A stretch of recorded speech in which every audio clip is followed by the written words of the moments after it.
Hi, it's Steve. Yeah. I got an episode for you today all about the fight between good and evil.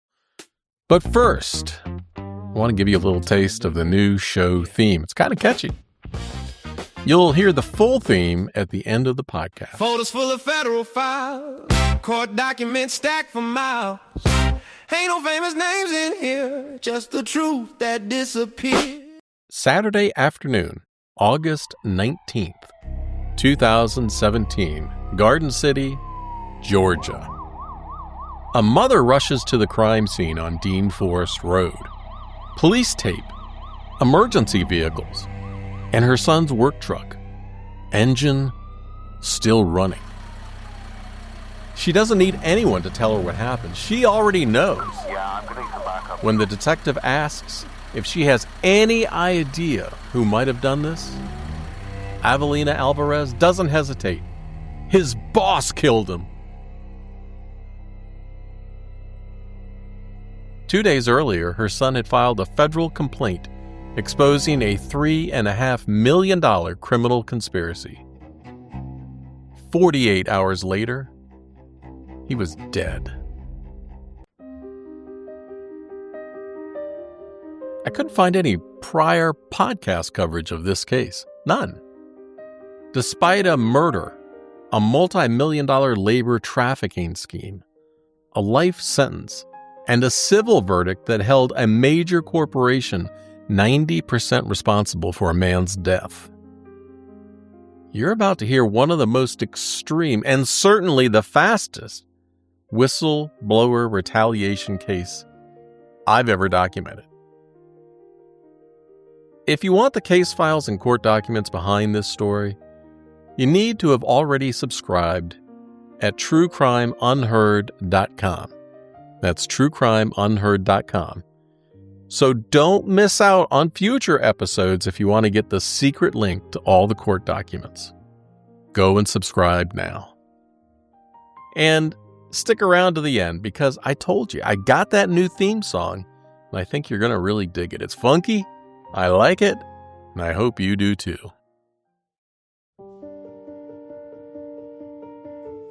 I'm Steve Rode, and for 30 long years, I've investigated financial crimes and documented cases of corporate exploitation. And what I'm about to share with you comes directly from federal court records, Department of Justice press releases, trial transcripts, thousands of pages of court documents, and sworn testimony filed in the United States District Court for the Southern District of Georgia. This is the story of Eliud Montoya, a 41-year-old tree service worker and a naturalized American citizen. A man his co-workers called the General, a nickname he earned first in the Mexican Army, where he allegedly rose to that rank, and then on American work crews where he continued to be a leader, and who paid for that courage with his life. According to federal prosecutors, Eliud Montoya was murdered for doing the right thing. Those are their exact words. Murdered for doing the right thing. The scheme he exposed has been running for nearly a decade. $3.5 million stolen from approximately 100 undocumented workers. And when Eliud threatened to bring it all crashing down, the men running that scheme decided he had to be eliminated.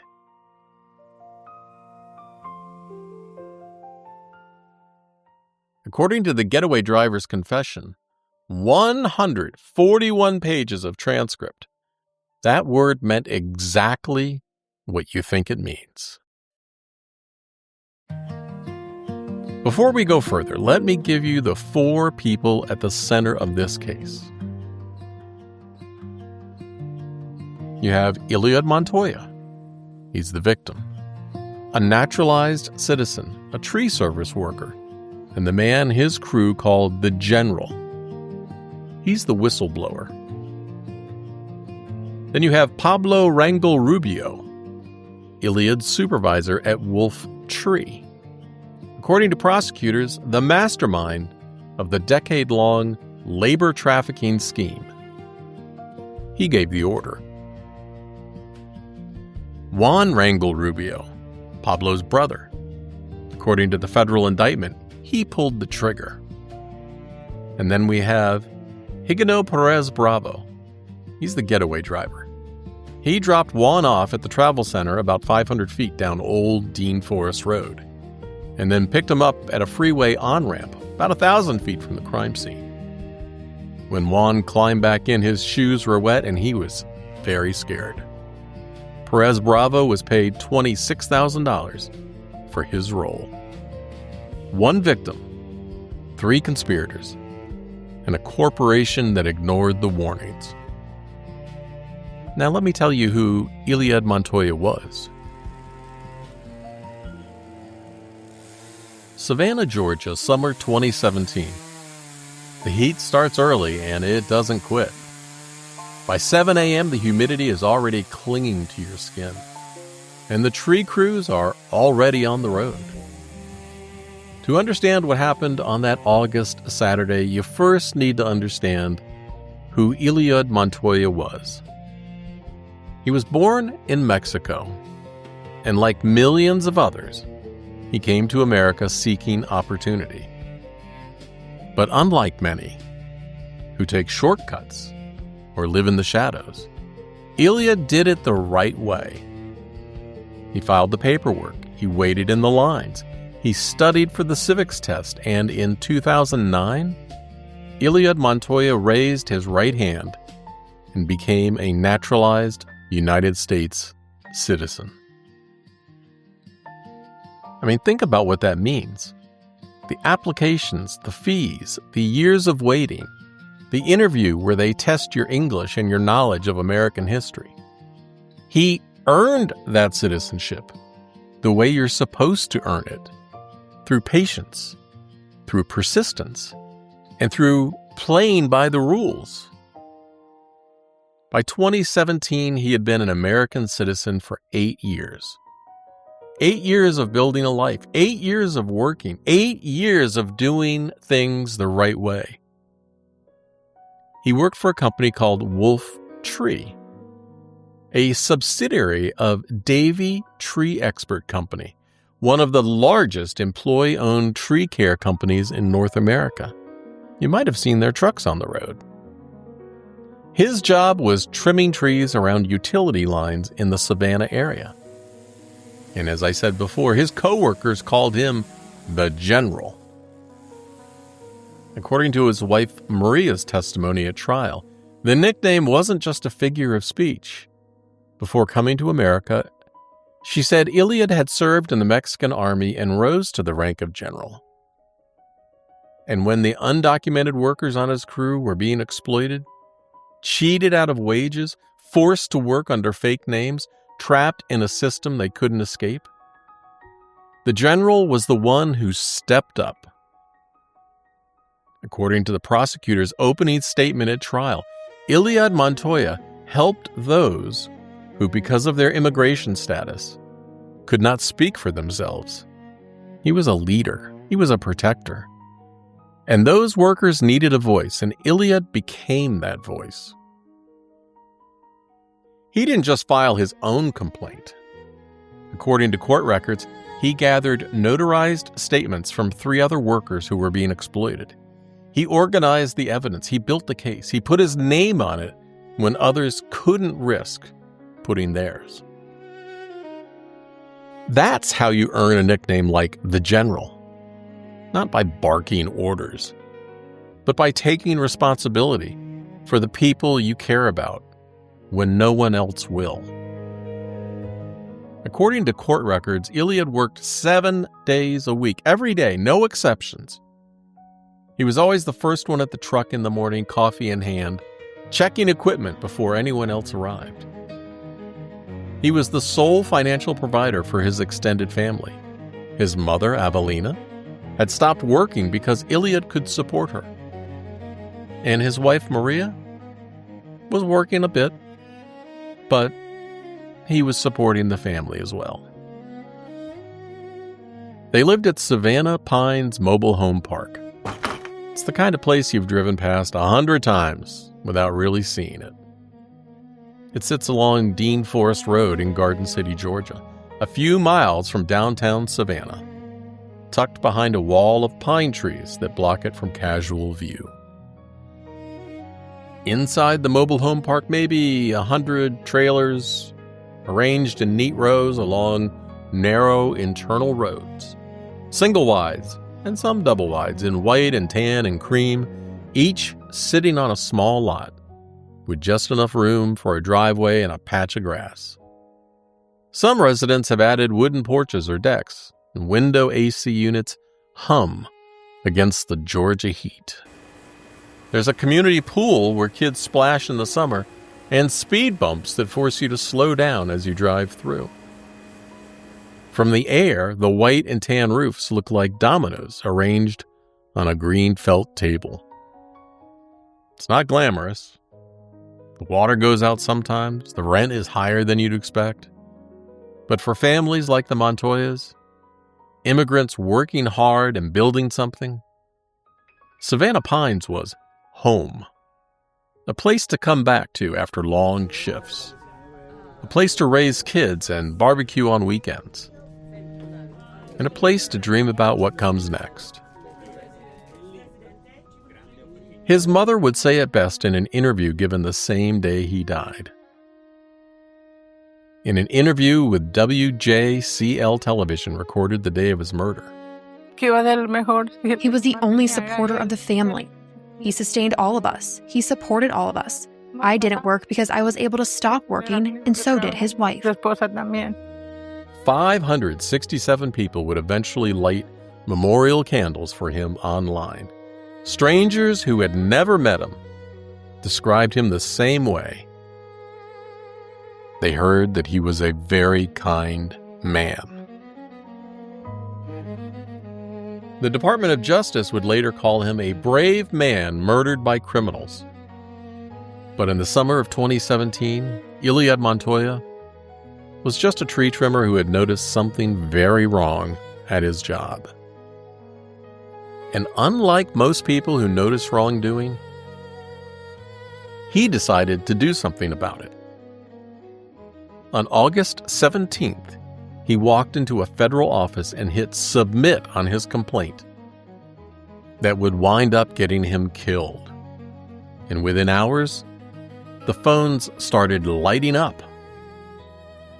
But first, you need to understand the world he was trying to change and the cage his boss had built around 100 workers.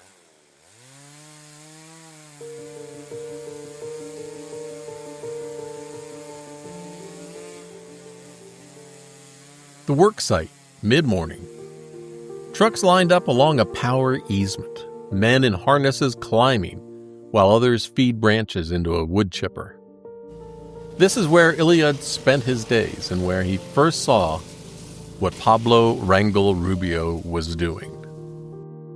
To understand the danger Eliud walked into, you need to understand the world he was trying to change. His supervisor at Wolf Tree was that man, Pablo Rangel Rubio. According to federal indictments, Pablo was a Mexican citizen who was in the United States illegally. He had been working as a supervisor for Wolf Trees for years, despite his immigration status. Consider the irony. An undocumented immigrant supervising a naturalized American citizen, an illegal alien in charge of verifying worker eligibility, the fox guarding the henhouse. But Pablo's real business, according to prosecutors, it wasn't tree trimming. That's not how he made his money. It was labor trafficking. According to court documents, Pablo spent nearly a decade hiring undocumented workers. He housed them in a trailer park that he owned. He provided them with fake identities and fraudulent Social Security numbers to get them through the hiring process. And then, according to the federal indictment, he systematically stole from them. The scheme worked like this. Wolf Tree would issue paychecks to employees. Pablo would intercept those paychecks. He would cash them himself, and then he would pay the workers in cash, keeping a significant portion for himself. Think of it like a cage. Pablo built a cage and held all the keys. He controlled their housing. They lived in his trailer park. He controlled their employment. He decided who worked. He controlled their documents. The fake IDs came from him. They couldn't go to the police. They couldn't complain to management. They couldn't leave without losing everything. According to prosecutors, Pablo was skimming approximately $10,000 every single week. Over 10 years, that added up to $3.5 million, according to federal filings. More than $3.5 million. And Eliud Montoya saw all of that. According to trial testimony, Eliud confided in a coworker named Joel Reyes. He told Joel what he was seeing, and he told Joel about his plan to report it. And according to court documents, investigators found a notebook in Eliud's vehicle after the murder.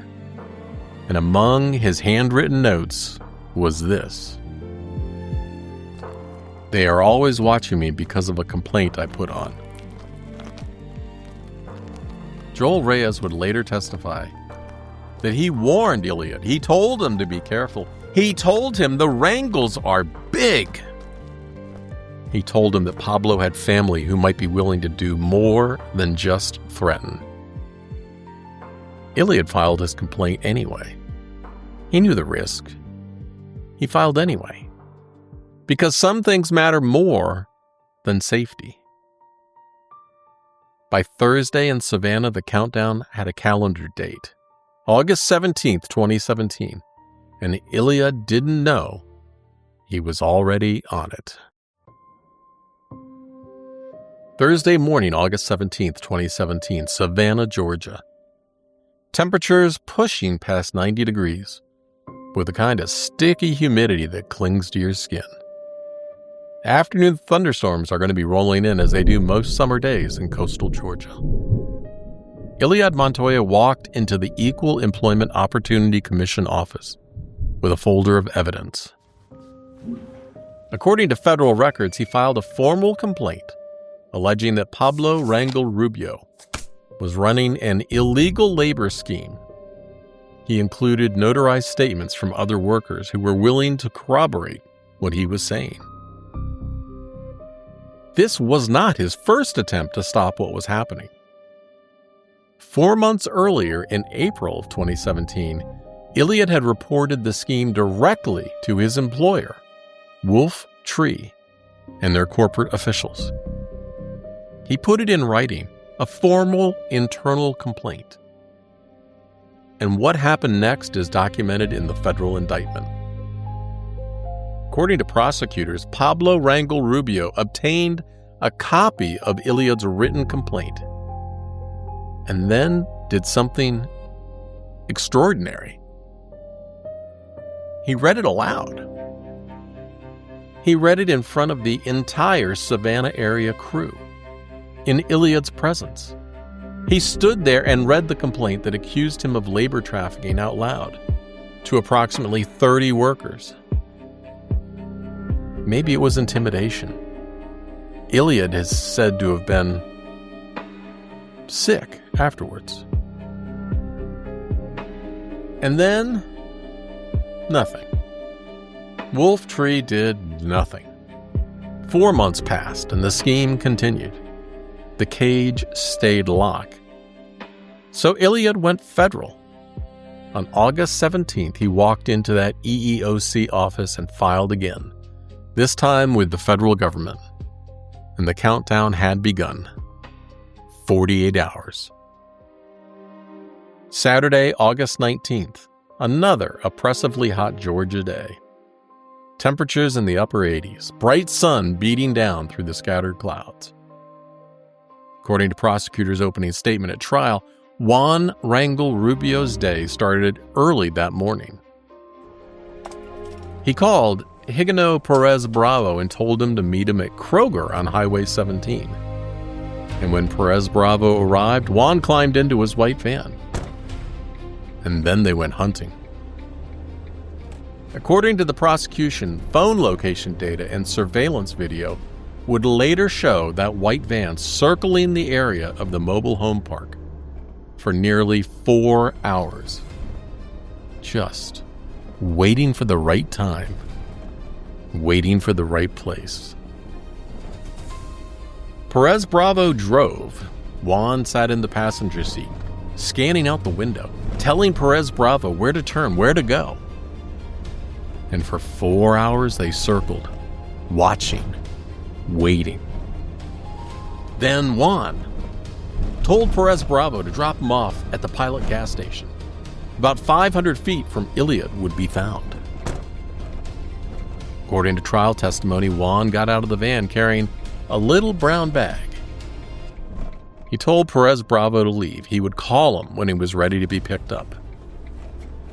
And then Juan waited for his opportunity. According to court documents, at approximately 1:30 in the afternoon, someone found Eliud Montoya on Old Dean Forest Road. To understand where he died, you have to picture the area. Old Dean Forest Road runs through Garden City, not far from the Dean Forest Baptist Church. It's a quiet 2-lane road, the kind of place where you can stand in the middle of the asphalt and hear little, maybe you hear birds, some distant traffic from the main highway. On one side of the road, a thick wall of pine trees and scrub brush. Dense Georgia woods that swallow sound and block any line of sight within 20 feet. On the other side, a residential neighborhood, small houses set back from the road, a church, families going about their Saturday afternoon. Eliud's work truck was a white-cabbed tree service rig with a dark black bed and a red crane with some equipment. It was parked on the left side of the road, facing oncoming traffic. His body was found on that side, the side facing the trees, away from the houses, away from any witnesses who might have been looking out their windows from across the street. On a hot Saturday afternoon in August, while most people were staying inside their air conditioning, this stretch of road might as well have been on another planet. The perfect place to wait for someone. Eliud Montoya lay face down in the grass beside his truck, on the side facing the woods. His nose was broken. His work truck was still running beside him, and the radio was still playing. His car keys in the ignition, his cell phone visible on the dashboard. And on his feet, still perfectly in place, were his flip-flops. According to the lead detective's testimony, this detail was highly unusual. In his training and experience, flip-flops are the first thing that normally gets tossed off. When someone is involved in a struggle or trying to defend themselves, the flip-flops fly. But Eliud's were still on his feet. Properly displayed, the detective testified. Eliud never saw it coming. According to the prosecutor's opening statement, at least 5 shots tore through Eliud Montoya's body. In the back, in the head. The full extent of the damage wouldn't be known until the autopsy. According to sworn testimony, when the first officer checked for a pulse, there was none. When EMS arrived and checked for a heart rhythm or breathing, nope, there was none. Approximately an hour to an hour and a half later, Eliud would officially be pronounced dead, and the investigation became a homicide. According to the search warrant affidavit, the Chatham County Deputy Coroner examined the body at the scene. The murder scene was just down the street from his home at Savannah Pines, just far enough that no one from the park would hear anything, and just close enough that the killers knew exactly where to wait. The Chatham County coroner would later confirm that the attack happened on foot. This was not a drive-by. This was not random violence. Someone had walked up to Eliud Montoya, shot him multiple times, and left him to die. In broad daylight, roughly 5.5 hours before sunset on a sunny Saturday afternoon. And when he was done shooting, according to the prosecution, Juan Rangel Rubio called for the getaway driver. He called Perez Bravo. Within hours, his mother, Avelina, arrived at the scene. WJCL News captured what happened next. An interview you are about to hear, recorded that same day. I didn't know. I didn't know anything. Until the moment I came to the scene, I didn't know anything. Avelina Alvarez got the news her son was dead. She gathered her family and rushed to the scene in front of their neighborhood. I feel so sad. It has left my family with nothing. But when police asked her if she had any idea who might be responsible, Avelina Alvarez answered without hesitation, his boss killed him. She was right. Eliud's brother, Geraldo, would later tell reporters that same day, "My heart is broke. I'm going to stay sad for the rest of my life, I guess."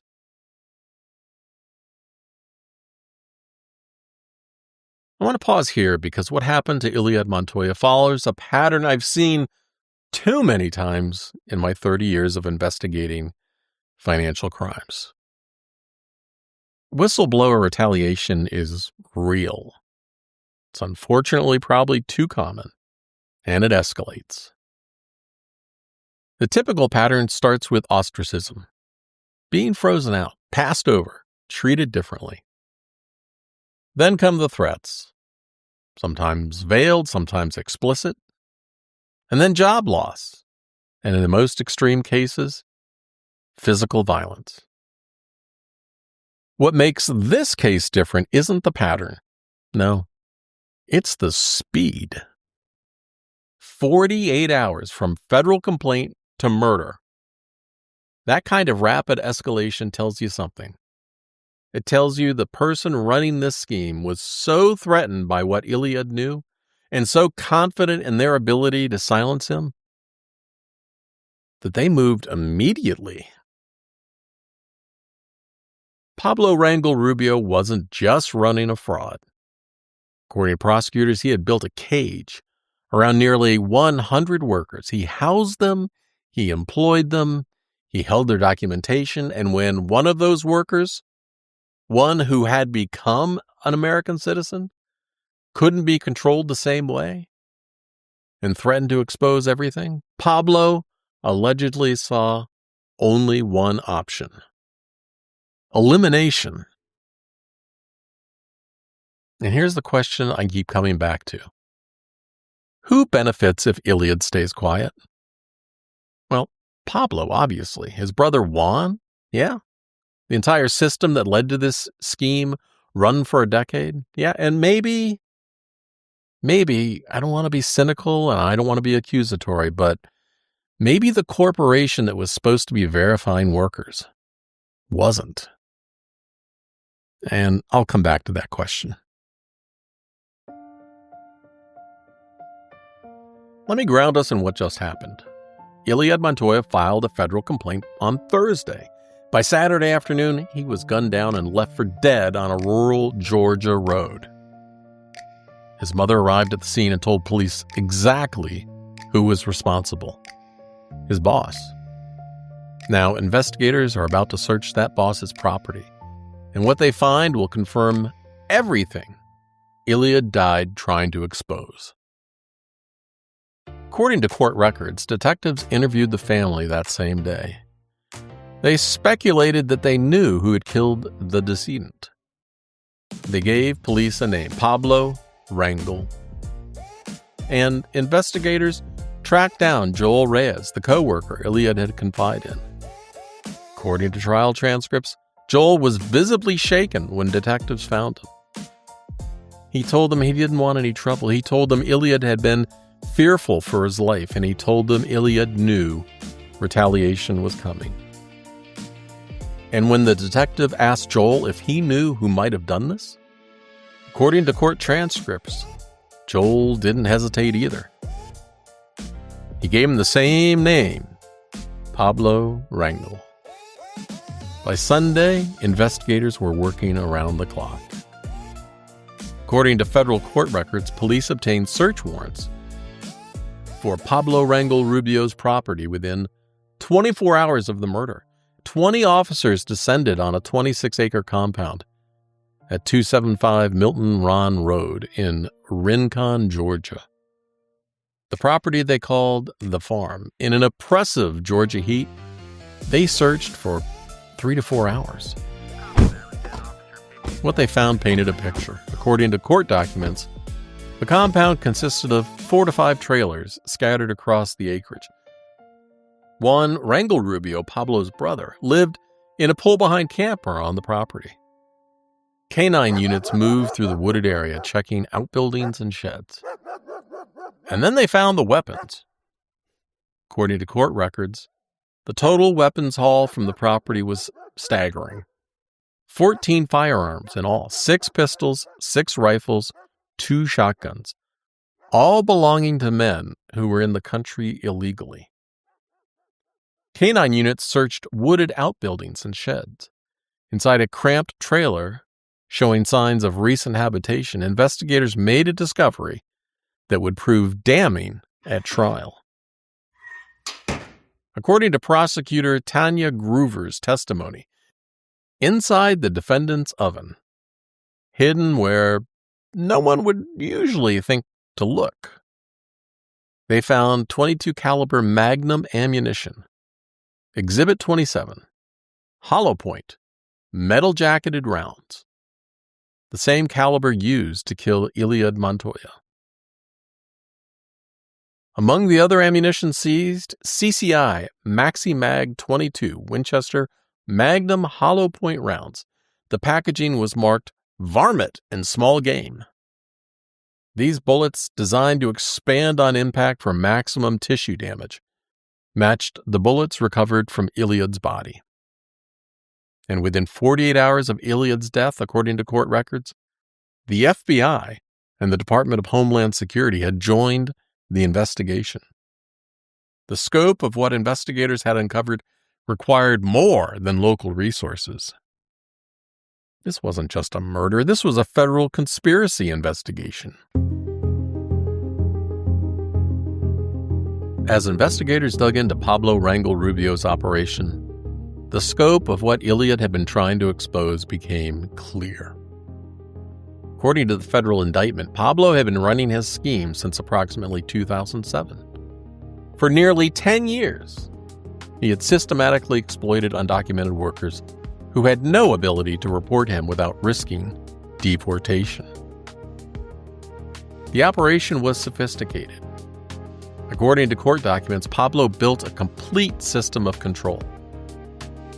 He would recruit undocumented workers, people who couldn't report him without risking deportation. He would provide them with housing in a trailer park that he owned, creating a captive workforce dependent on him for shelter. He would supply and sell fake identification documents and social security numbers so they could pass employment verification, charging them up to $1,500 for the paperwork. The cage, the housing, the employment, the documents, all walls. But the fourth wall, that was fear. They depended on him for housing. They depended on him for employment. They depended on him for the documents that let them work. They couldn't go to police. They couldn't complain to management. Pablo held all the keys. Let me be direct about something. Yeah, Pablo Rangel Rubio was an illegal alien. And yes, his brother Juan was an illegal alien. And yes, they hired and exploited other illegal aliens. I'm not going to pretend otherwise. But don't get distracted by the immigration issue. This story is not about that. This is a story about good and evil. This is a story about power, about control, about greed. Pablo happened to exploit immigration status as his tool of control. If he had been operating in a different industry, he would have found a different lever. Debt, addiction, criminal records, whatever kept people silent. Predators find vulnerable people and exploit their vulnerability. That's what predators do. The immigration status of these workers didn't make them deserve to be exploited. It made them easier to exploit. There's a difference there. And Eliud Montoya, the naturalized American citizen, the man who did everything right, who earned his place in this country, was killed precisely because his immigration status couldn't be used against him. He could speak, so he was silenced permanently. The prosecutor put it plainly in her opening statement. Eliud Montoya spoke out. He helped those who, because of their immigration status, could not speak for themselves, and that's why he died. And then Pablo would steal from them. According to prosecutors, Pablo would receive the workers' paychecks directly. He would cash them, and he would pay the workers in cash, keeping a portion for himself. Court records indicate he was skimming approximately $10,000 every week. And over a decade, that added up to more than $3.5 million. But Pablo wasn't the only one profiting. According to federal prosecutors, his brother Juan Rangel Rubio was also part of the scheme. Combined court records show the brothers received a lot of money through their fraudulent operation. And Wolf Tree, the subsidiary of Davy Tree Expert Company, had been paying employees through this system for years. Despite being contractually obligated to verify employment eligibility, despite Eliud's internal complaint 4 months before the murder. Who benefits if Eliud stays quiet? See, now you're starting to see the list. 4 other defendants would eventually be charged for their roles in this conspiracy. According to court records, they received sentences of up to 24 months, lower-level participants in a scheme that had grown far beyond one man's operation. When Eliud filed his EEOC complaint, he wasn't just threatening Pablo's income. He was threatening to expose a decade of corporate negligence and tear down the cage entirely. The timeline of what happened next is documented in federal court records. 48 hours. That's all the time Eliud had left. Let me walk you through those final days.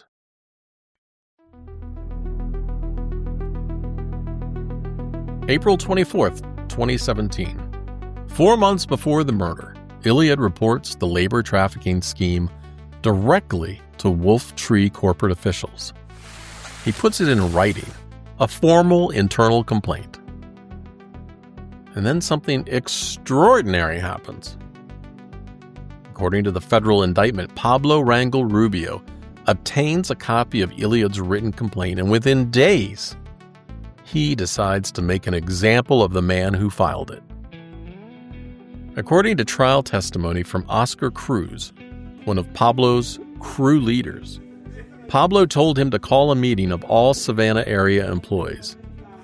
And the purpose, according to Cruz, to confront and embarrass Montoya about the complaint. All the employees assembled at one of their regular show-up locations. And with Eliud standing right there among them, Pablo reads the complaint aloud. Every accusation, every name, every detail of what Eliud had reported, spoken out loud in front of the entire crew, with the man who wrote it forced to stand there and listen. The humiliation was public and the message was clear.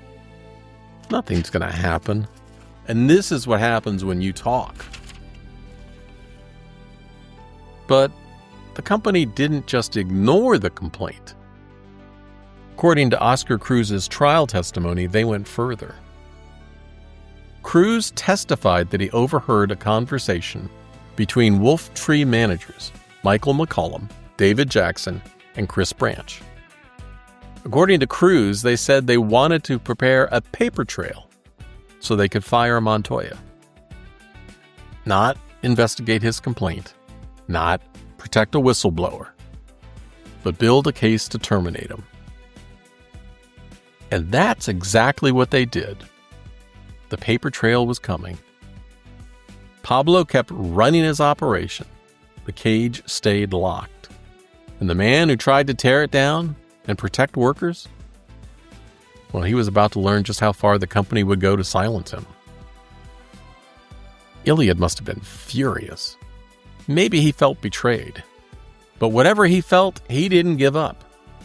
If Wolf Tree wouldn't act, he'd find someone who would. He escalated this to the federal government.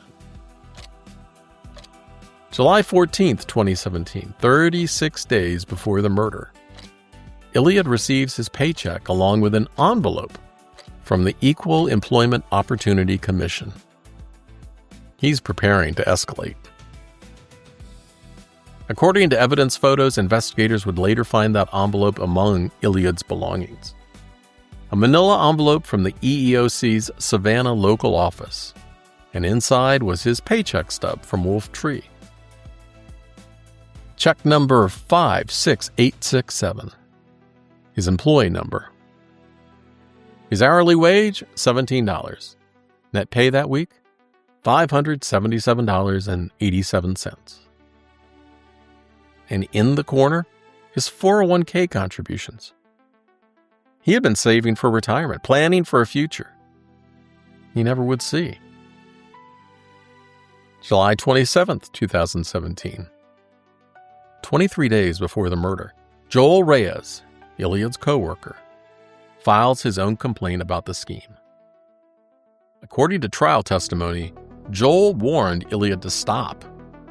His exact words, as recorded in court transcripts: "I told him, Mister, stop doing that because I know that there could be problems." When Eliud asked why, Joel's answer was simple: "Because the Rangels are big. That family is big here." He explained what he meant. He has nephews and he has brothers and he has family in Texas also. The detective who interviewed Joel later testified about what Joel was really saying. Pablo would not kill Eliud himself, but he had family members that would. Eliud heard the warning. He'd already endured the humiliation. He'd already waited 4 months for Wolf Tree to act. August 16th, 2017. It's a Wednesday. 3 days before the murder. According to trial testimony, Eliud Montoya was suspended from Wolf Tree. The official reason? Breaking minimum personal distance near electrical lines. A safety violation. Remember what Oscar Cruz testified about the manager's conversation? Prepare a paper trail so they could fire him. This was the paper trail. A pretext to push him out. To push out the man who reported the fraud. But Eliud didn't give up. He didn't go quietly. The very next day, the day after they suspended him, he escalated. August 17th, 2017, Thursday, 48 hours before the murder, Eliud walks into the EEOC office and files a formal federal complaint. He includes notarized statements from other workers willing to testify. This time, he was not asking his employer for help. He was going over their heads to the government. 4 months of silence, 4 months of humiliation, and now 48 hours left to live. August 18th, Friday, 1 day before the murder. According to surveillance records entered into evidence at trial, a white Chevrolet van appeared in the area 16 times that day. An Escalade was observed alongside it. They were conducting reconnaissance. The van would become crucial evidence. According to court photos, it was a white Chevrolet Express cargo van with a ladder rack on top. And on the side, painted in professional lettering, Chiappa's home and kitchen remodeling, a phone number, an email address, and a Georgia license plate. Chiappa's, that wasn't just a business name. According to investigators, it was Higino Perez Bravo's nickname, a reference to his home state in Mexico. He had literally painted his identity on the side of the vehicle he would use to help commit the murder. According to court records, the same day, the EEOC mailed Eliud a form letter. The letter included a section about non-retaliation protections. He would never receive it. On August 19th, a Saturday, according to surveillance evidence, the Chiappa's van appeared 27 times. The previous day, it appeared 16 times. 27 versus 16.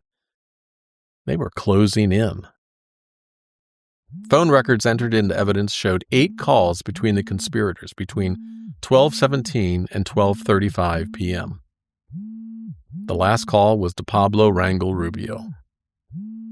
Less than an hour later, Eliud Montoya was dead.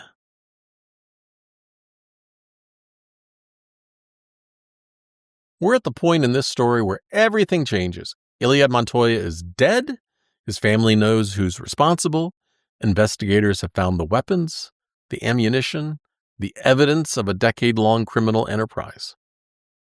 But what we haven't answered is the most important question yet. How did Pablo Rangel Rubio arrange for Eliud to be killed? Who pulled the trigger? And what did they confess when investigators caught them?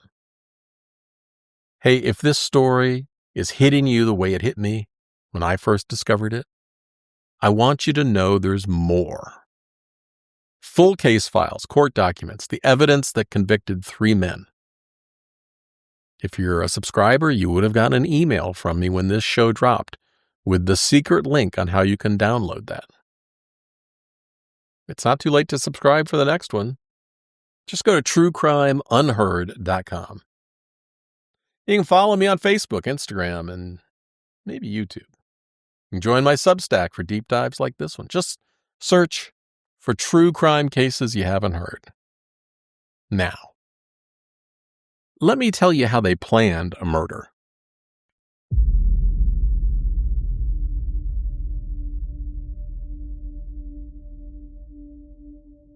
So here's where we are. Pablo Rangel Rubio ran a $3.5 million labor trafficking scheme for nearly a decade. Eliud Montoya exposed it. Investigators have already found 14 firearms at Pablo's compound, ammunition matching the murder weapon, and evidence of systematic worker exploitation. But the question isn't what Pablo did. The question is how he arranged for Eliud to be killed.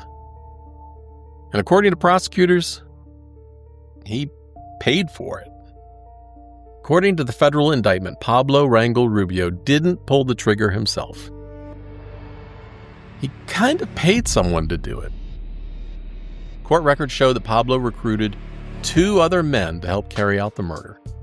His own brother, Juan Rangel Rubio, and Higino Perez Bravo, the driver from our cast map. Why his brother? Well, according to court records, Juan wasn't just muscle. He was a co-conspirator in the labor trafficking scheme. He worked alongside Pablo and helped hire undocumented workers, helped route paychecks to personal bank accounts. And Juan had his own financial stake in silencing Montoya. Remember what Joel Reyes warned Eliud? The Rangels are big. That family is big here. He said Pablo had brothers and nephews and family in Texas, and Joel tried to warn him, and Eliud filed a complaint anyway. Was he stupid, or was he brave? Or was he being protective of his crew? For the getaway driver, Pablo went outside the family. Higino Perez Bravo wasn't related to the Rangel Rubio brothers. He was a hired hand available with vehicles and willing to participate for money. And he provided a layer of separation? Maybe? But here's something the court records reveal about Perez Bravo that kind of complicates the picture. According to psychological testing presented at trial, Higino Perez Bravo has an IQ of 75.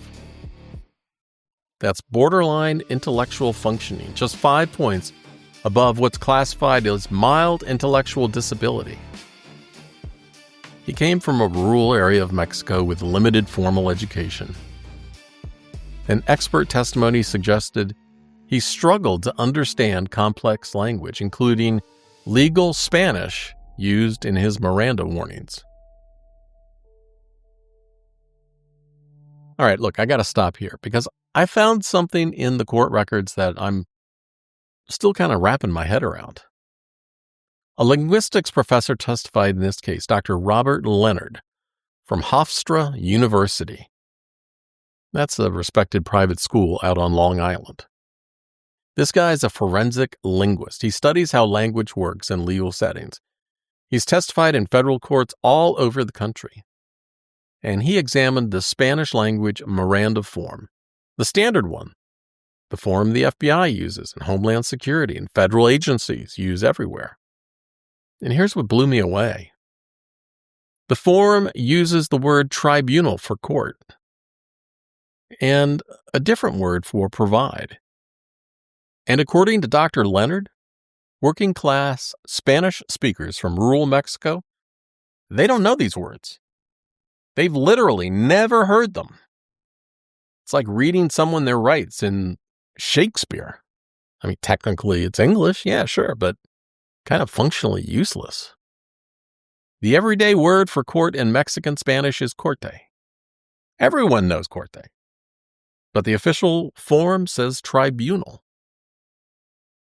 And I'm sitting here thinking, wait. In cases like this one, defense attorneys can, and do, argue their clients had no idea what they were signing. And that's exactly what happened here. So when these appeals work and guilty people walk free and convictions get tossed,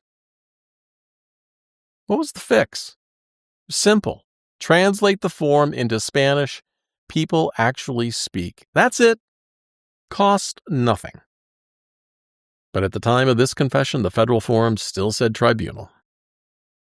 I don't know what to do with that, but there it is. But back to Perez Bravo, the getaway driver with a 75 IQ who signed that form. The court ultimately rejected the defense's competency arguments, but consider who Pablo Rangel Rubio chose to recruit. Not a professional, not a hardened criminal, but a man with borderline intellectual functioning.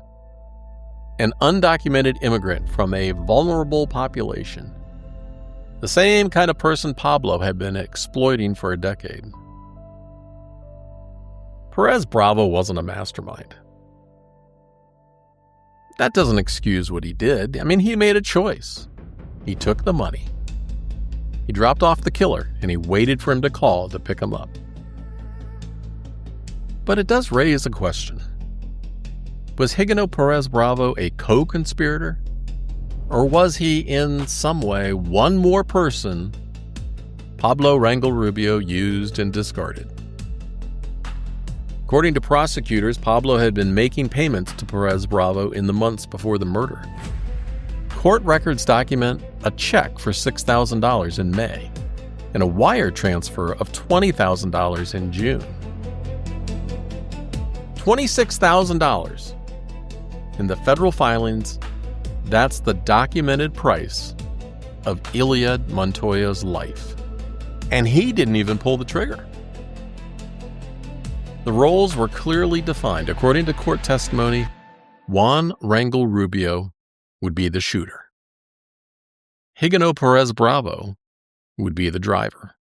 And Pablo, according to Perez Bravo's confession, that 141 pages of that transcript, Pablo gave the order. When investigators interviewed Perez Bravo, they asked what Pablo had said to him. According to trial testimony, Perez Bravo admitted that Pablo told him, "Lend me the cars because I need to locate that guy that we're looking for to eliminate him." The detective summarized what Perez Bravo confessed. He stated that he was paid $20,000 by Pablo Rangel to use his vehicles for surveillance and to drop off Juan to eliminate the guy. When they asked what Pablo meant by eliminate, Perez Bravo's answer, recorded in court documents, was unambiguous. Eliminate meant kill. According to the federal indictment, Pablo conducted surveillance of Eliud near his home in the days before the murder. He was tracking his target and learning his patterns. On August 18th, the day before the killing, the Chiapas van, the Escalade, 16 sightings. On August 19th, they were ready. Oh, they were ready. And according to court records, at approximately 12:35 p.m., Juan Rangel Rubio called his brother Pablo. Less than an hour later, according to the indictment and witness testimony, Perez Bravo pulled the Chiapas van into a travel center about 500 feet down Old Dean Forest Road, from where Eliud was working on his truck. Juan got out. According to the prosecution opening statement, Juan was carrying that little bag, and inside that bag a loaded .22 caliber firearm with hollow point bullets. The prosecution told the jury what happened next. Juan got out of the defendant's vehicle and he was carrying that bag. A bag that had the .22 caliber firearm inside. It was loaded with hollow point bullets. And according to court documents, Eliud was working on his tree truck. Not a company vehicle. Wolf's tree trucks were green with yellow logos. This one was Eliud's own truck. A white cabbed work rig with a dark black bed and a red crane and equipment that he used for his side business. Court testimony confirmed he ran his own small tree service on weekends, taking jobs after his regular shifts. The truck was too large to park at his mobile home, so he kept it on that quiet, secluded road beside the woods. And that's where he worked on it, which was often. Because according to court records, he had a lot of problems with that truck. Here's what makes that significant, because the killers knew this. They had spent 2 days conducting surveillance. On August 18th, the Chiapas van and Escalade made those 16 passes around that road. On the 19th, the day of the murder, the van alone made 27 passes before noon. They weren't randomly hunting. They were watching. They were waiting to catch him alone. And according to court records, Montoya could often be found out on that quiet road working on that truck. They knew exactly where he'd be. He was bent over the engine, or maybe underneath it. His car was running beside him. He'd driven down the road from his mobile home park just minutes before. Radio playing, flip-flops on his feet. I don't think he ever heard Juan approach. The forensic evidence would later tell the story of what happened next. Not a clean story, not a simple one. According to the Georgia Bureau of Investigation forensic pathologist who examined the body, a doctor who had performed approximately 2,500 autopsies, Eliud Montoya was shot 6 times. 2 entrance wounds to the left side of his back. 1 fractured his ribs and injured his lung. The other tore through both lungs. A graze wound across his left shoulder. An entrance wound to the back of his neck that injured his skull and brain. 1 of 3 wounds the medical examiner said would classify as instantly fatal. According to court documents, the attack was described as execution style. Eliud did not exhibit wounds, suggesting he had fought his assailant. I mean, think about what that means. 6 gunshots. And the only possible defensive wound was on his finger. According to defense evidence, that little finger wound, that might have been a defensive wound. which meant at some point, maybe after the first shots, maybe as he fell, maybe as he lay on the ground, Eliud Montoya raised his hand to protect himself. The general didn't just fall, he fought. And then there's that wound to his mouth. This wasn't an exit wound. According to the pathologist's testimony, this was a separate entrance wound. The bullet entered on his lip, passed upward through the roof of his mouth, through his skull and into the front of his brain. It fractured his jaw and knocked out teeth. In and of itself, the pathologist testified this wound was fatal. And the prosecutor's opening statement described what this meant. Juan took out that gun and fired at least 5 metal-jacketed hollow-point bullets that tore through the body of Eliud Montoya, tore through his head. And the prosecutor continued, he used it to silence Eliud Montoya. He used it to silence that problem employee. Shot in the mouth, a bullet that entered the lip and traveled upward, according to the prosecution, that would carry a message. This is what happens when you talk. According to the confession transcript, Perez Bravo picked Juan up at the freeway on-ramp about 1,000 feet from the crime scene. And here's what the getaway driver noticed about the man who had just committed the murder. The detective asked Perez Bravo, was Juan nervous? And Perez Bravo's answer, recorded in the transcript, I saw he was very... And the detective prompted, agitated? Yes, Perez Bravo confirmed. Like very scared and something like that. The detective asked if there was blood, if Perez Bravo saw a gun. He never just got there, got into my van, and his feet were wet, his shoes. The detective repeated back, his shoes were wet? And that was it. Juan Rangel Rubio climbed into the van with wet shoes, agitated, maybe scared. The detective never asked where the water came from, but Eliud Montoya lay bleeding in the grass beside his truck. They left Eliud Montoya face down in the grass beside his truck, engine still running, radio still playing, his flip-flops still on his feet. According to the trial testimony, when the first officer arrived and checked for a pulse, nope, there was none. And when EMS arrived and checked for a heartbeat, no, there wasn't. 6 shots later with hollow-point ammunition designed for varmint and small game. According to the medical examiner, 3 of those wounds were instantly fatal. The others would have required immediate medical attention to survive.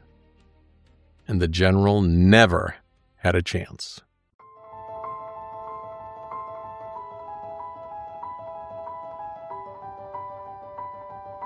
The investigation that followed was swift. According to court records, Pablo Rangel Rubio was in custody within 24 hours. By Monday, August 21st, the FBI and Department of Homeland Security had confirmed their involvement. What followed was methodical. According to court documents, investigators compiled phone records that showed the coordination between the conspirators on the day of the murder. They obtained surveillance footage showing the vehicles. They traced the financial payments from Pablo to Perez Bravo, and they got some confessions. Pay attention to what happens next. I've been building to this moment for a reason, because the confession I'm about to share with you is the moment this entire case cracked open. According to court records, Perez Bravo's confession spans 141 pages of transcript. In it, according to prosecutors, he described how Pablo ordered the murder. Pablo paid Perez Bravo $20,000 via wire transfer so he could use the cars and for driving. And to his brother Juan, the man who pulled the trigger, Pablo's instructions were simple. According to court records, Pablo told his accomplices to do whatever they wanted with Eliud. He didn't care. Just eliminate him. I need to say something about corporate responsibility here. Eliud Montoya filed an internal complaint with Wolf Tree corporate officials in April of 2017, 4 months before he was murdered. According to court records, nothing happened. His complaint was ignored, or at least used against him. A civil jury would later conclude the Davy Tree Expert Company, Wolf Tree's parent corporation, bore 90% of the responsibility for Eliud's death. And that civil jury found that the company's negligence directly contributed to the murder. The plaintiffs argued, and the jury agreed, that if Wolf Tree had investigated that complaint, if they had looked into what Pablo Rangel Rubio was doing, if they had taken action when an employee came forward with allegations of fraud, that Eliud Montoya might still be alive. The company knew, or should have known, that something was wrong. An employee told them so, and they did apparently nothing. This is what whistleblowers face. Not just the danger from the people they're exposing, but the silence from the institutions that should protect them. Eliud followed every proper channel. He reported internally first, and when that failed, he went to federal authorities. He did everything right, and he was still murdered for it. Remember the question I asked earlier? Who benefits if Eliud stays quiet? Well, now you know the answer, and you know what silence cost him. The federal indictment came on December 7, 2018, more than a year after the murder, but it was the result of a meticulous investigation. According to the Department of Justice records, 3 men were charged: Pablo Rangel Rubio, Juan Rangel Rubio, and Higino Perez Bravo. The charges were extensive: conspiracy to murder a federal witness, use of interstate commerce in the commission of murder for hire, conspiracy to kill a witness to prevent testimony, conspiracy to conceal, harbor, and shield illegal aliens, and money laundering conspiracy. According to the U.S. Attorney's Office, all 3 defendants were Mexican citizens who were in the United States illegally. The irony is not lost on me, maybe not on you, that Eliud Montoya had been a naturalized American citizen for 8 years. He had done everything the right way. He had pursued citizenship through the legal process. He worked his way up.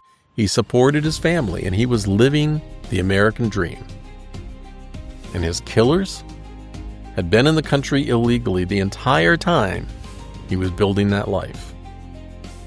And the workers Eliud tried to protect, they were also undocumented, trapped inside the cage Pablo built, unable to report the exploitation without risking deportation.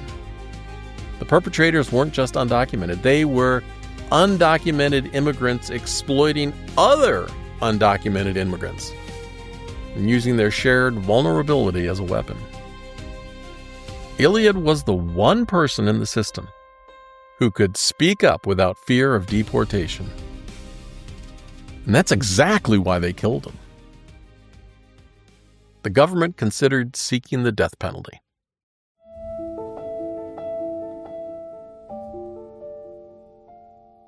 According to court records, the Justice Department's Capital Case Review Committee evaluated whether to pursue the death penalty against all 3 defendants. Ultimately, prosecutors decided not to seek capital punishment, but the charges they did pursue carried sentences that would ensure the defendants would spend most or all of their life remaining in federal prison. Juan Rangel Rubio, the shooter, initially pleaded not guilty. He would face trial. Pablo Rangel Rubio, the mastermind, and Higino Perez Bravo, the driver, would eventually enter guilty pleas, but not before the case worked its way through the federal court system for years. The COVID-19 pandemic delayed proceedings. Defense motions challenged jury selection. The case dragged on. And meanwhile, according to court records, Juan Rangel Rubio was found in possession of firearms the day after the killing. The murder weapon, a .22 caliber firearm, was never recovered, but investigators matched the ammunition found in Juan's oven to the bullets pulled from Eliud's body. And Juan was already facing federal firearms charges when the murder conspiracy indictment came down. The firearms charge was just the beginning, because the man who killed Eliud Montoya was about to face something far worse than just illegal gun possession. He was about to face a jury and a co-worker who would deliver the most devastating testimony of the entire trial.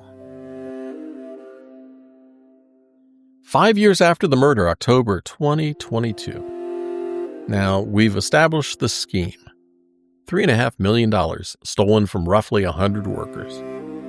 We've established the motive. Eliud's complaint threatened to expose everything and tear down that cage. We've established the conspiracy. Pablo paid $26,000 and told his accomplices to eliminate the problem. The driver has pleaded guilty. Pablo's pleaded guilty. And now Juan Rangel Rubio, the man who pulled the trigger, faces a jury. More than 5 years after the murder, Juan Rangel Rubio went to trial. And according to court records, the trial lasted 5 days. The evidence presented included surveillance footage, phone records, financial documents, and testimony from witnesses that had been part of the scheme Eliud tried to expose. Joel Reyes, the co-worker Eliud had confided in, took the stand.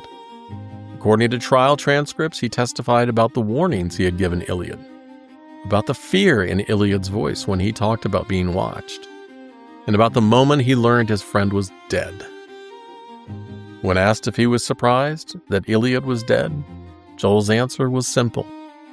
No, he was not. He had warned Eliud to stop. He told him to leave Pablo alone. He knew what the Rangels were capable of. The prosecution's case was built on evidence that left little room for doubt. According to trial transcripts, prosecutors presented the surveillance footage showing the Chiapas van and Escalade conducting reconnaissance on August 18th and 19th. They showed the jury the phone records documenting 8 calls between the conspirators in the hour before the murder. They played portions of the confession. And they presented the forensic evidence, connecting the bullets found hidden in the oven to fragments pulled from Eliud's body. And remember those CCI Maxi-Mag 22 hollow points? The packaging said varmint and small game? Well, the prosecution showed the jury Exhibit 48, bullet fragments recovered from Eliud Montoya's neck, his chest, and his brain. Varmint ammunition. That's what they used to kill a father, a husband, and a son.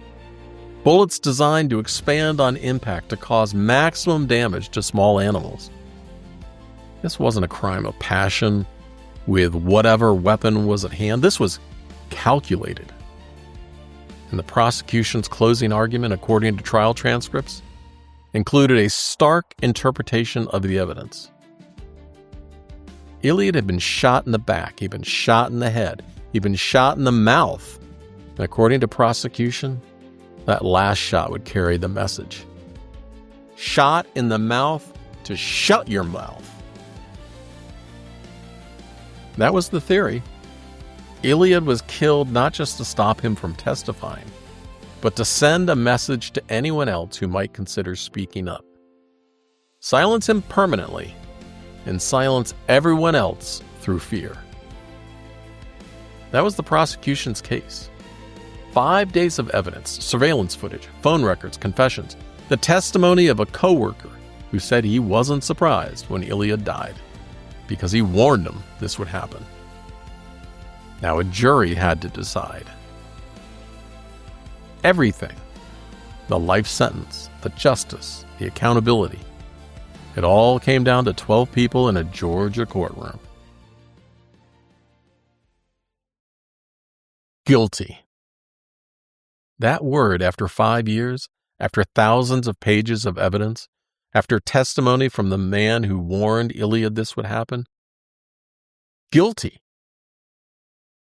And let me tell you what that verdict really means. According to court records, the jury deliberated and returned with their verdict. Guilty on all counts. Juan Rangel Rubio, the man who had walked up to Eliud Montoya and shot him 6 times with hollow point ammunition, was convicted of conspiracy to murder a federal witness, convicted of murder for hire, and convicted of using interstate commerce facilities in the commission of murder.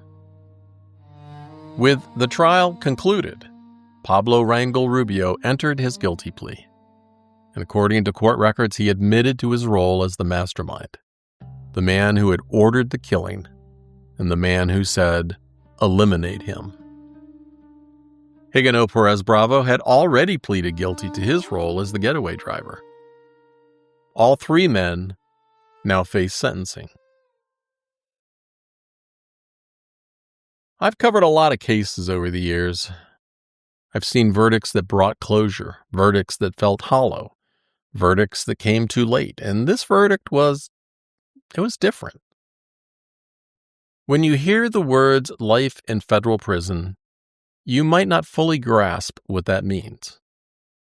There's no parole in the federal system. Life means life. Juan Rangel Rubio will die behind bars. He will never see freedom again. For Eliud's family, that's not celebration. It's not even satisfaction. I mean, really. Their husband, their son, their father, their brother, he's still gone. No verdict will bring him back. But there's something in the weight of that sentence, something in knowing that the man who pulled the trigger will never walk free again. It doesn't erase the 48 hours between complaint and murder. It doesn't bring back the years Eliud should have had with his family. But it's something. I mean, it's got to be something.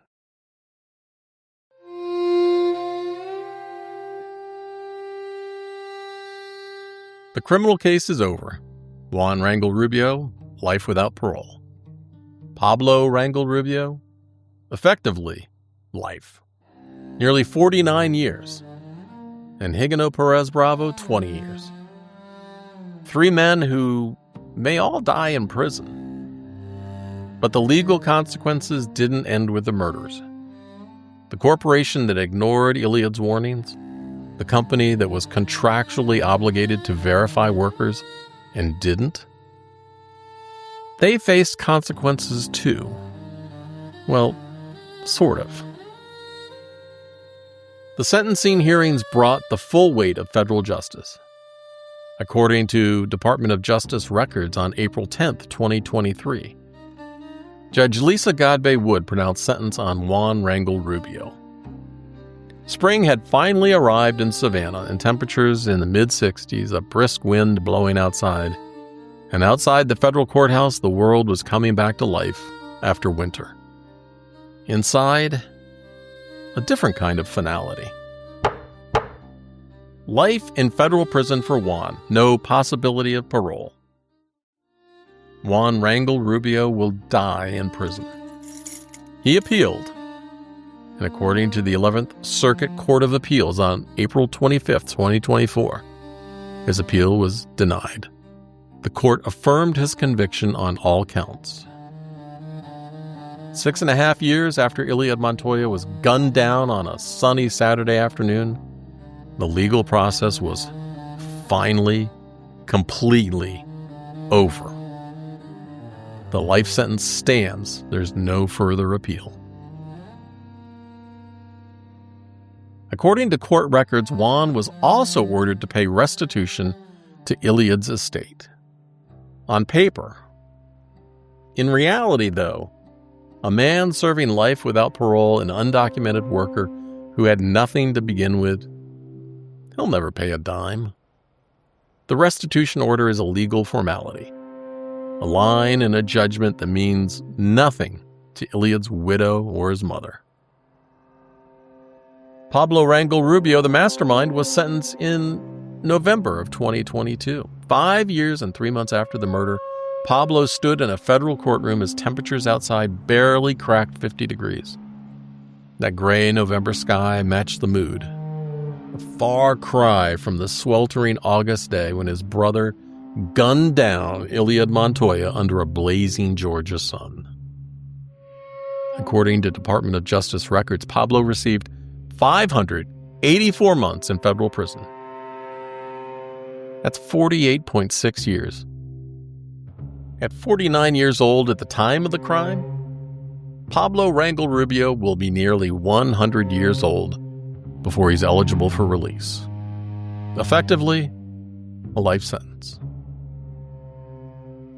But here's the irony of federal sentencing. Pablo built a $3.5 million criminal enterprise. He exploited 100 workers. He ordered the murder. He paid for it. But because he pled guilty and his brother pulled the trigger, Juan will die in prison while Pablo, theoretically, although unlikely, has a release date. And then there's the third man, Higno Perez Bravo. The driver, the one who got $20,000 or $26,000 to lend his cars and transport the killer. He received 240 months. That's 20 years. Perez Bravo was 52 at the time of the crime. He'll be 72 when he gets out if he survives. And according to court records, he later applied for compassionate release. It was denied. The total restitution order, more than $4 million, and the total likely to be collected from 3 undocumented workers serving decades in federal prison, I'm going with 0. According to prosecutors, Eliud Montoya was murdered for doing the right thing. These sentences, they said, represented a measure of justice for a brave man murdered by criminals.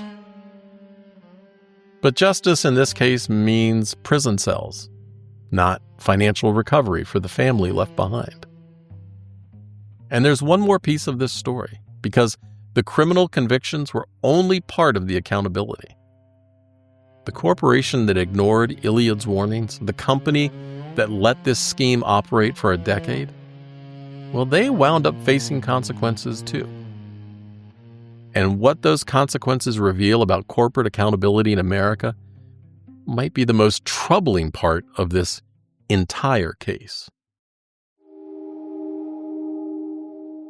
The legal consequences didn't end with the criminal case. According to federal records, on July 13, 2023, Davey Tree Expert Company and its subsidiary, Wolf Tree, entered into a settlement with the United States government. The total? $3,984,325.44. According to the settlement agreement, this included restitution to Eliud Montoya's estate. It included forfeiture of the profits Wolf Tree had made from the contracts where illegal labor was used, and it included civil penalties. The settlement acknowledged what Eliud had tried to report: the labor trafficking, the illegal hiring, the cage that had operated for nearly a decade while corporate officials either didn't know or didn't care to find out. But the civil case went further. According to the court records, in June 2025, a civil trial was held against Davey Tree Expert Company, and the jury was asked to determine the company's responsibility for Eliud's death. And their verdict? Davey Tree was 90% at fault. 90%. In the civil judgment, the jury found that this Forbes Best Employers Company, their employee-owned company, the oldest tree care company in North America, bore 90% of the responsibility for Eliud Montoya's death. The total awarded exceeded $5 million, And according to court records, Eliud's widow, Maria Montoya, was awarded $3.1 million. But here's what Davy Tree didn't face. No criminal charges. The federal settlement was structured as a non-prosecution agreement. In exchange for paying $3.9 million and cooperating with investigators, the company avoided criminal prosecution entirely. No executives went to prison. No one from corporate faced personal consequences for the failures that put Eliud's complaint in the hands of his killer. No public apology. Not to Maria, not to Avelina, not to the family that lost everything. $3.9 million sounds like a lot, but Davy Tree is a $1.8 billion company.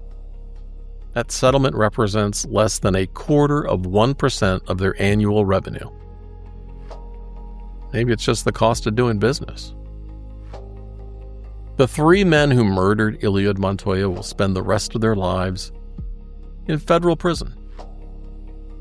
The company that was 90% responsible for creating the conditions that led to his death and paid a fine, they moved on. Who makes the call when paperwork turns into violence? In this case, no one at corporate even answered it.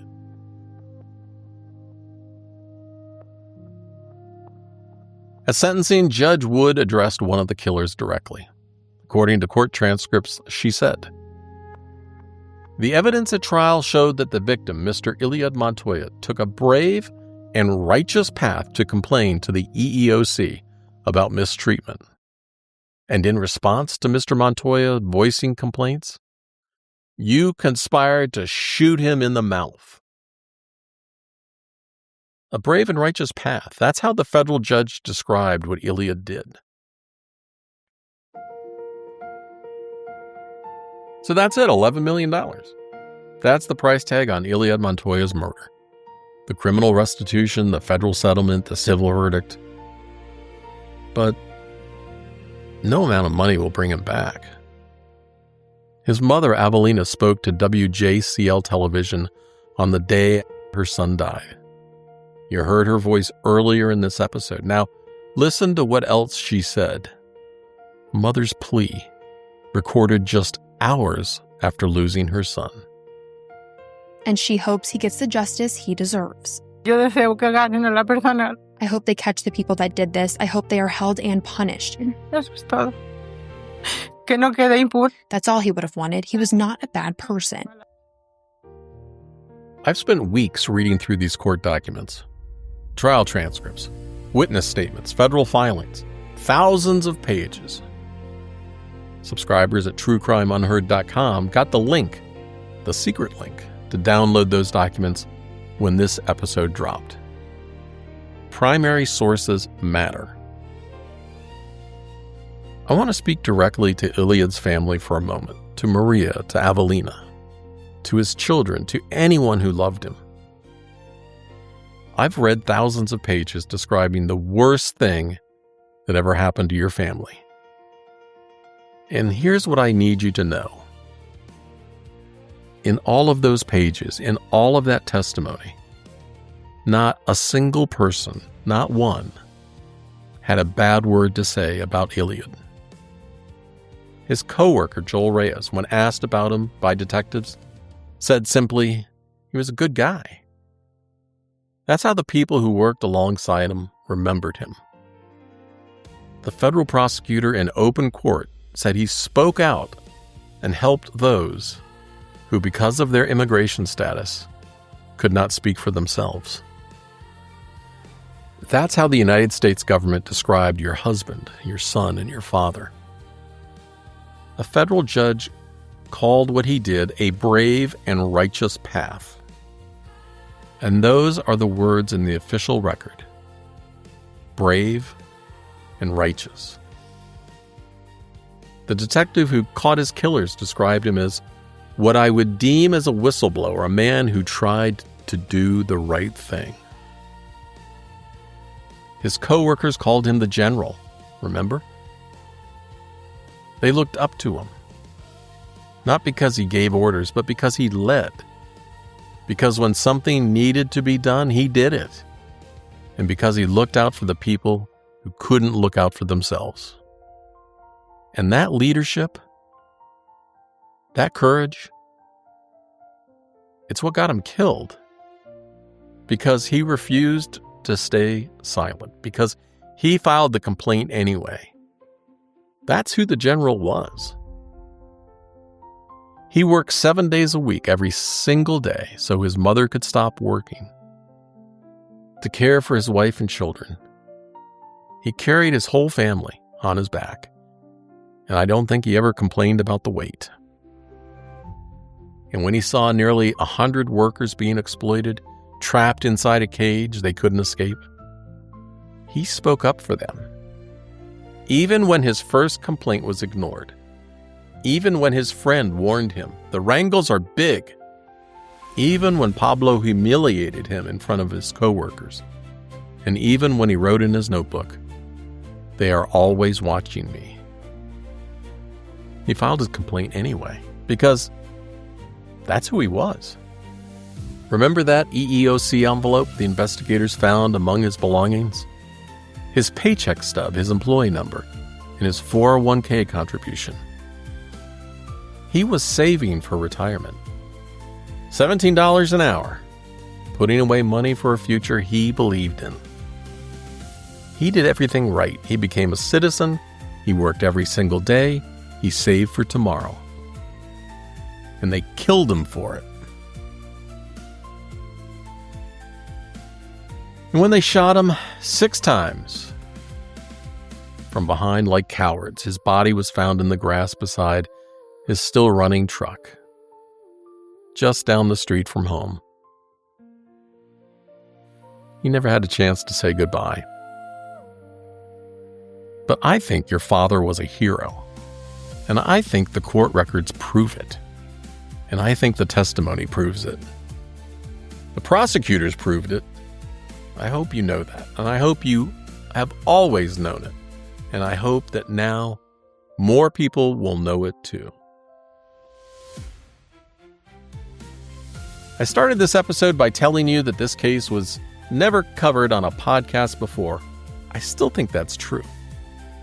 And despite everything, the murder, the multi-million-dollar fraud, the life sentence, the civil verdict holding a major corporation 90% responsible for a man's death, I don't think anyone's told this story until now. I don't know why, but that ends today. Eliud Montoya's story deserves to be heard. Not just because it's a story about crime and punishment, or good and evil, but because it's a story about the kind of person we should all hope to be. Someone who sees something wrong and tries to fix it. Someone who protects people who can't protect themselves. And someone who does the right thing, even when the right thing might get him killed. His killers are in prison. The corporation that ignored his warnings was held accountable, and the scheme he tried to expose was dismantled.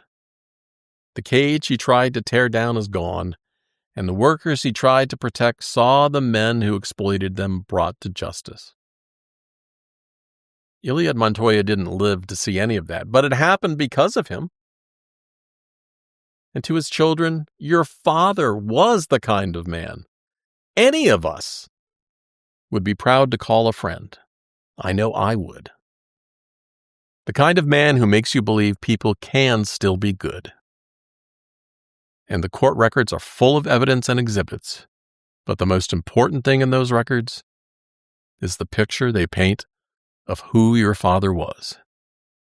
He was not a bad person. He was a good man, a brave man, a hero. And now his story has been told. Yeah. If this story moved you, I need to ask you something. Can you please rate and review this podcast? It helps other people find these stories. Stories that haven't been told anywhere else. You can subscribe at truecrimeunheard.com. You can follow me on Facebook and on Instagram and YouTube, Substack. Just search True Crime Cases You Haven't Heard. I'm Steve Rode. Stay curious. Stay safe. Stay subscribed. And enjoy the full show theme song. Bye. Every single verified word. We honor the people, tell the whole story. No exploitation, just the glory of the truth coming to light. Cases overlooked, we make it right.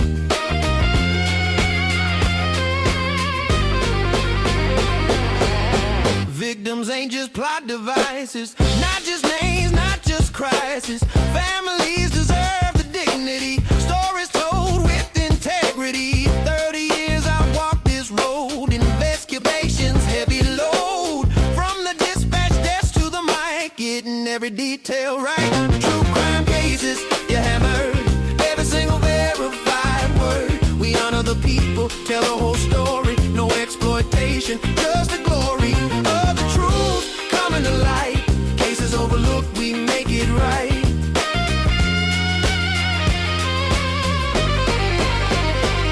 And to my listeners, everyone, couldn't do this without you, son. You're the reason that I dig every case, small or big. This community we've made, truth and dignity displayed. Court documents don't lie, and neither do I. True crime